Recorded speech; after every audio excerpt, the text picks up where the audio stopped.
গত ২ বছরে বাংলাদেশের সবচেয়ে আলোচিত চরিত্র মনে হয় ভারতীয় গোয়েন্দা সংস্থা র।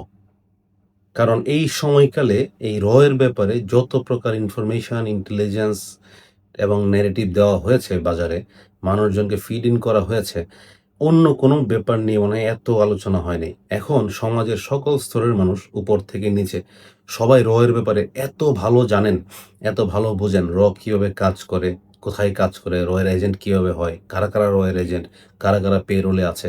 এই সকল কিছু এখন মানুষের পুরাপুরি একটা মস্তিষ্কের মধ্যে ঢুকে গেছে। সো এমন আমার বাড়ির পাশে যে চায়ের দোকান আছে মজনু ভাই পর্যন্ত আমাকে ফোনে বলতেছে, "ভাই, আমার এখানে তো রয়ের লোক এসে চা-টা খায় বিকালবেলা।" তো মজনু ভাইও চিনে আসলে কারা, কিভাবে কাজ করে। এই কিছুদিনে যেটা আরো দেখলাম, যেসব প্রপাগান্ডা হয়েছে বাংলাদেশের বিরুদ্ধে বা বিভিন্ন সময় বিভিন্ন পরিস্থিতিতে, এই প্রপাগান্ডা গুলোকে যারাই কাউন্টার দিতে চেয়েছে, যারা পজিটিভলি কাউন্টার দিতে চেয়েছে বা এটাকে কাউন্টার নেগেটিভ দেওয়ার চেষ্টা করেছে, সকলকে এর এজেন্ট হিসাবে চিহ্নিত করা হয়েছে। তাদেরকে হিসাবে মার্ক করা হয়েছে এবং তাদেরকে বাজারে বিভিন্নভাবে অপদস্থ করা হয়েছে যে এটা হলো এর এজেন্ট, এর পেইড, এর মাস্ট পে রোলে আছে এরকম বলা হয়েছে। তো এবং এর ব্যাপারে বিভিন্ন গ্রুপ, এই মঞ্চ, সেই জনতা, ইহা তৌহিদি জনতা, অমুক মঞ্চ, অনেক, অনেক রকম বড়, বড় বক্তব্য হয়েছে, বড়, বড় স্লোগান হয়েছে, অনেক কিছু হয়েছে। বাস্তবিক পক্ষে এর যে ক্যাপাসিটি বা ক্যাপাবিলিটি ইন্টেলিজেন্স মোতাবেক পৃথিবীর যদি টপ ৫ টা ইন্টেলিজেন্স এজেন্সি চিন্তা করা হয়, এর মাঝখানে কিন্তু নাই। তো আমাদের দেশে আসলে সবচেয়ে বেশি আলোচিত। কিন্তু আমি যেটা ইন্টারেস্টেড ছিলাম, এখন সেই এর ডিজি পরাগ জৈন বাংলাদেশে এসে হাজির হয়েছেন। সশরীরে এসে উনি রেডিসন হোটেলে থাকছেন। তো আমি একটু দেখতে চাচ্ছিলাম আসলে আগে যারা বিভিন্ন সময়, বিভিন্ন মুহূর্তে বিভিন্ন রকম কথাবার্তা বলেছেন, বলতেন, তাদের রিঅ্যাকশনটা আসলে কি? তাদের আসলে অ্যাকশন কি? তারা এখন কি ভাবছে, কি চিন্তা করছে, কি বলার চেষ্টা করবে বা কালকে থেকে কি বলা শুরু করবে? এটা আসলে আমি একটু চিন্তা ভাবনা করে দেখছিলাম। তো এখন পর্যন্ত দেখলাম উনি রেডিসনে আছেন বলে জানা গেছে মিডিয়া থেকে। তো এখন পর্যন্ত এই যারা এইসব অ্যা মেশিনারি যারা কাজ করতো এতদিন, ওরা কোনো কথাবার্তা বলে নাই। তারা মনে হয় অবজার্ভ করছে আসলে কি বলবে, কি করবে। তো এটা একটা ইন্টারেস্টিং বিষয়।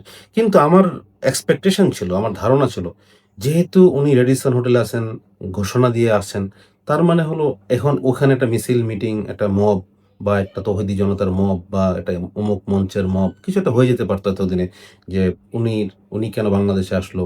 তুমি ফেরত যাও। Go back, go back, go back এরকম একটা স্লোগান-টোগান হবে। বাট এরকম কিছু হলো না। এখন আ এটা হলো একটা সাইড। সেকেন্ড হলো এই যে ইন্টেলিজেন্স এজেন্সির যারা বসম্যান যারা আছেন, তারা কেন ডিক্লেয়ার করে এরকম মিডিয়াতে ডিক্লেয়ার করে, সোশ্যাল মিডিয়াতে ডিক্লেয়ার করে ওনারা বিভিন্ন দেশে যাচ্ছেন? এইটা একটা বড় ইন্টারেস্টিং বিষয়। কারণ কিছুদিন আগে সিআইএ এরও একজন টপ হেড লেভেলের একজন অফিসার ঘুরে গেছেন এখানে। তার মানে হলো এটা কি ইচ্ছাকৃত না অনিচ্ছাকৃত? আমি যতটুকু বুঝি এটা অবশ্যই ইচ্ছাকৃত। কারণ এরকম ভিজিট টপ টিয়ার লেভেলের ভিজিট প্রতি বছরই প্রত্যেক দেশেরই ইন্টারনাল হয়ে থাকে। এটা নিয়ে কারো ঘোষণা নাই, কারো সোশ্যাল মিডিয়াতে ডিক্লারেশন নেই, নরমাল মিডিয়াতে ডিক্লারেশন হয় না। কিন্তু এই যে উনারা আসছেন এবং ডিক্লারেশন দিয়ে আসছেন, এইটার মাহাত্ম্য কি? এটার ইম্পোর্টেন্স কি? এটার তাৎপর্য কি? এবং মজেজা কি? এইটা বোঝা একটা বড় বিষয় আছে। কারণ এই যে আপনাদের খেয়াল আছে আমাদের যখন ডিজিএফআই কিছুদিন আগে ইন্ডিয়াতে গিয়েছিলেন, তখনও কিন্তু সোশ্যাল মিডিয়াতে হেভি নিউজ হয়েছিল।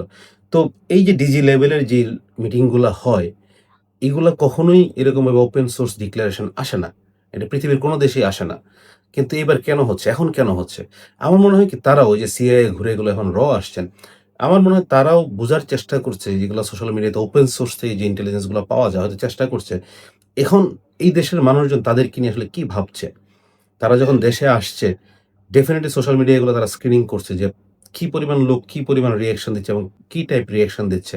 এটা তারা হয়তো বোঝার চেষ্টা করছেন যে পারসেপশন চেঞ্জ হচ্ছে, ডেভেলপ হচ্ছে, ইমপ্রুভ হচ্ছে, ডেটোরেট হচ্ছে। এটাও তারা বোঝার চেষ্টা করবেন। আদারওয়াইজ আমার আর অন্য কোনো কারণ মনে হয় না। আরেকটা কারণ মনে হতে পারে পলিটিক্যাল লিডার্স। কারণ সকল পলিটিক্যাল লিডার আসলে জানে না যে অন্য সময় যদি বা এরকম সিআইএ বা MI6 এর কেউ ইন্টেলিজেন্স কেউ আসে দেশে, জানার কথা না। শুধু কনসার্ন ব্যক্তিবর্গই জানেন। সো এখন তারা হয়তো বোঝার চেষ্টা করে যত পলিটিক্যাল পার্টি আছে, পলিটিক্যাল লিডার্স আছে, তাদের রিঅ্যাকশন কি? তারা কিভাবে চিন্তা করছেন? তারা কিভাবে দেখছেন? যদি এরকম এর একজন হেড বাংলাদেশে ঘুরে যান, তাদের পারসেপশন হয়তো বোঝার একটা চেষ্টা করে থাকতে পারেন মেবি। আর হতে পারে যে আসলে পারস্পরিক যেই বিষয়গুলো আছে। তো এখন যেহেতু উনি আসছেন, আমার মনে হয় একটা কাজ করে যেতে পারেন রয়ের যে হেড উনি। কারণ বাংলাদেশে যেই পরিমাণ মানুষকে ব্র্যান্ড করা হয়েছে রয়ের এজেন্ট বলে, রয়ের পেইড এজেন্ট, পেইড দালাল, এই সংখ্যাটা মনে হয় কয়েক কোটি। যেরকমভাবে ব্র্যান্ডিং করা হয়েছে। তা আমি সিউর রয়ের যেই হেড আছেন, উনার কাছে এই লিস্ট, এত কোটি, কোটি লোকের লিস্ট থাকার কথা না। তো উনি এটা ডিসক্লোজ করে যেতে পারেন যে, "ভাই, এত লোক আমার এজেন্ট না, এই হলো আমার এজেন্ট লিস্ট নাও।" এখন এইটা ছাড়া আর কোনো উপায় নেই। কারণ বাংলাদেশের এখন যে অবস্থা, যারাই এই প্রপাগান্ডা করছে, তাদের এগেইনস্টে যারাই কথা বলবে, তারাই এখন রয়ের এজেন্ট, তারাই এখন রয়ের দালাল, তারাই এখন মাস্টার রোলে বা পে রোলের দালাল। তো আমরা একটা রিকোয়েস্ট করতেই পারি, রয়ের বস আসছেন ওনাকে, যে আপনি আসছেন, দয়া করে এই লিস্টটা একটু ওনাদের কাছে দিয়ে যান যে আমাদের এজেন্ট হলো এরা, আমাদের পেইড লোক হলো ওরা। সো বাকি যারা তোমাদের এগেইনস্টে কথা বলছে তার মানেই না যে তারা আমাদের এজেন্ট, তারা আমাদের পেইড লোক। তার মানে হচ্ছে তোমরা যে প্রোপাগান্ডা করো তার এগেইনস্টে তারা কথা বলছে। ইজ নট নেসেসারি তাদেরকে র এর এজেন্ট বা পেইড লোক হইতেই হবে। তো এটা একটু যদি বলে যান, উনার প্রতি একটা আবেদন থাকলো আরকি।